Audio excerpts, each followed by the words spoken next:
Hey everyone, it's Wade Franson back with another sneak peek.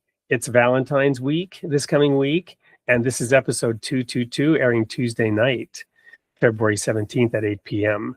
I have, for Valentine's week, a lovely lady in the studio, Marlena Graves, who has a PhD and has done doctoral research on culture, immigration, race, and poverty. She draws on a rich mix of pastoral and academic experience and weaves storytelling into timeless wisdom with her book, The Way Up is Down. Welcome to the studio, Marlena. Thank you. It's so good to be here, Wade.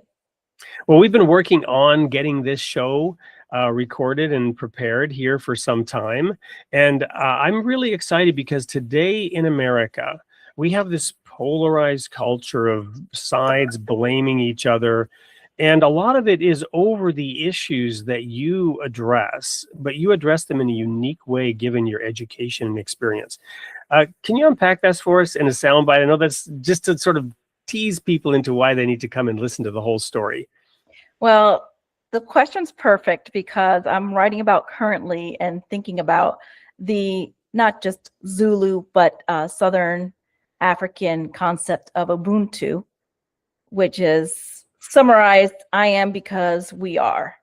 And the fact that everything is interrelated. When Martin Luther King Jr. gave his commencement speech at Oberlin College in 1965, he said something similar, and I'm pretty sure he knew of that concept. And I think, and I'm only speaking from the United States because that's my experience, including Puerto Rico, but there are a lot of people in the United States, a lot of Christians, especially white evangelical Christians, that do not understand that we're all interrelated and that my well-being is tied to yours and everyone else's. It's weird that people think, to me, it's weird that they think you have to be just like them and think like them and have the same kind of life as them for them to seek your flourishing. It doesn't make sense. And to me, it's, I would say, godless, not divine. And so those subjects about poverty and immigration and basically everything that's blown up here in American culture, as you alluded to, those are really points where you can see that, where oftentimes I think people, not everyone, but there's a lot of people that if they don't know someone in a particular situation, they feel like they can somehow opt out of loving them. And, you know, as a Christian, I like, Jesus did not say, you know, pick which neighbor you want to love. Jesus said, love all of your neighbors without exception, that everyone should flourish without exception, no matter what they believe or who they are. And so I think right now in the United States is we are seeing the fruit of bad theology and Christian practice that I don't believe is the way of Jesus. And the gap is that people don't understand that their neighbors include people they might consider their enemies, as Jesus taught in Matthew 5 on the Sermon on the Mount, and people who are not like them. We cannot have selective compassion. Well, so well said. And, you know, it's kind of the applying of labels to people as an excuse to somehow not do what Jesus told us to do. I love that you bring in the Ubuntu word. I want to share that I just interviewed earlier today for a different show, a Greek scientist working on medical bioethics at Harvard. And we talked about Socrates and Plato, and I shared with him, Plato has this term about man, which is often translated that man is a political animal, which, you know, obviously raises all the negativity, but a better translation would be man is a social creature, right? So depending on whether you think man is a political animal or a social creature, Plato was trying to get at the fact of what you're saying is that we are all one and we need each other, and we can learn to practice these divine teachings in community, right? And that community, to your point, includes people outside our little tiny traditional tribal community. So how do you reach people to unpack that and help them see that their sort of narrow-mindedness Mhm. needs to be expanded? Yeah, I think, as you know, I think relationships important, because as you said earlier, labels, people will just dismiss me for saying, in the United States, at least, for saying this or so, whatever my language. If I don't speak the language of that tribe or the buzzword, they could tell who's in and who's out.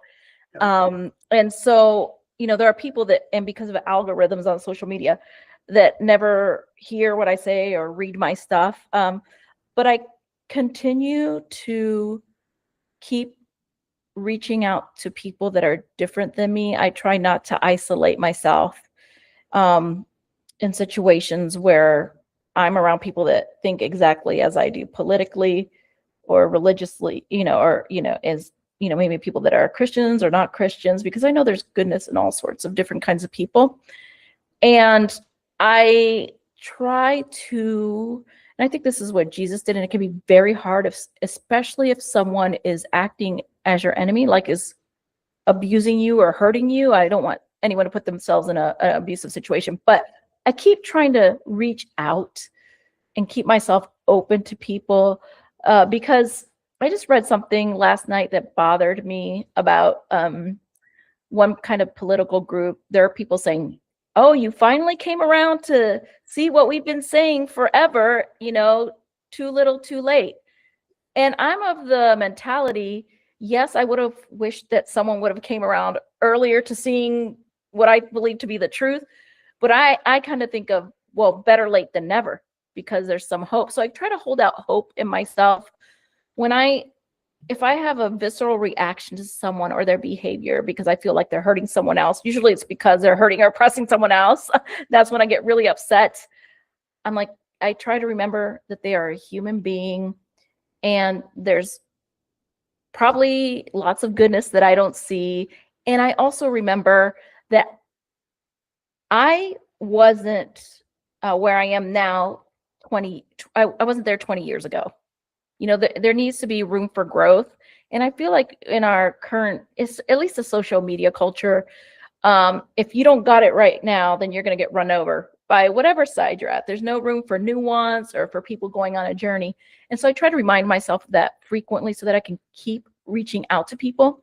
And I think the more that people can know me personally, which is hard, right?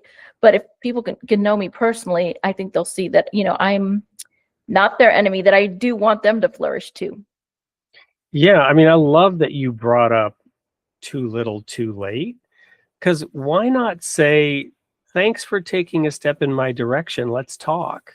Mm-hmm. Mm-hmm.